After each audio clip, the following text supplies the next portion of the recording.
ഒരു പാത്രത്തിലേക്ക് 1 ടീസ്പൂൺ മഞ്ഞൾപ്പൊടി, 2 ടീസ്പൂൺ മുളക് പൊടി, 1 ടീസ്പൂൺ മല്ലിപ്പൊടി, അര teaspoon garam masala powder, 1 teaspoon ചെറിയ ജീരകം പൊടിച്ചത്, 1 ടേബിൾ സ്പൂണോളം ഇഞ്ചി വെളുത്തുള്ളി പേസ്റ്റ്, 2 ടേബിൾ സ്പൂൺ തൈര്.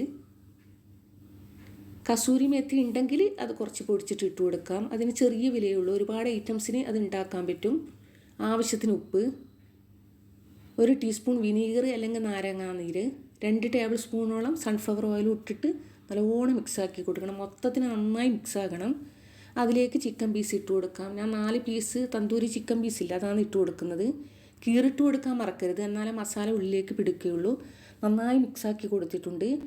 1-2 മണിക്കൂറോളം വെച്ച് കൊടുക്കുകയാണെങ്കിൽ അത്രയും നല്ലത്. മൂടി വെച്ച് കൊടുക്കണം.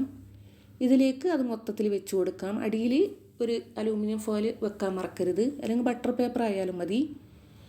ഇനി 10 മിനിറ്റ് പ്രീ ഹീറ്റ് ചെയ്ത ഓവനിൽ 250 ഡിഗ്രിയിൽ 15 മിനിറ്റ് ബേക്ക് ചെയ്തെടുക്കണം. ബേക്ക് തന്നെ ചെയ്തെടുക്കണം.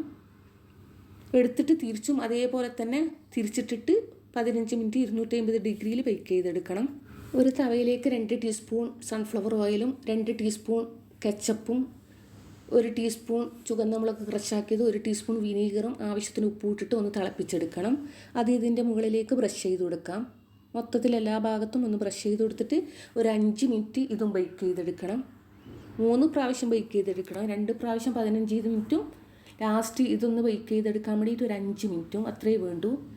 മൊത്തത്തിൽ അങ്ങനെ ചെയ്തെടുത്തിട്ടുണ്ട്. അടിപൊളി ടേസ്റ്റാണ്. റെസ്റ്റോറൻറ്റ് സ്റ്റൈൽ തന്തൂരി ചിക്കൻ ഇല്ലേ, അതേ ടേസ്റ്റ് തന്നെയാണ് കിട്ടുന്നത്. ബട്ടർ നാൻ, പൊറോട്ട, ഭട്ടൂര, ചപ്പാത്തി എന്തിൻ്റെ കൂടെ ഇത് കഴിക്കാൻ പറ്റും. ഓവനിൽ തന്നെ ഇത് ബേക്ക് ചെയ്തെടുക്കണം എന്നൊന്നുമില്ല, സാധാ ഗ്യാസ് അടുപ്പിലും ചെയ്തെടുക്കാൻ പറ്റും. ഇഷ്ടപ്പെടുകയാണെങ്കിൽ മാത്രം സബ്സ്ക്രൈബ് ചെയ്യണേ.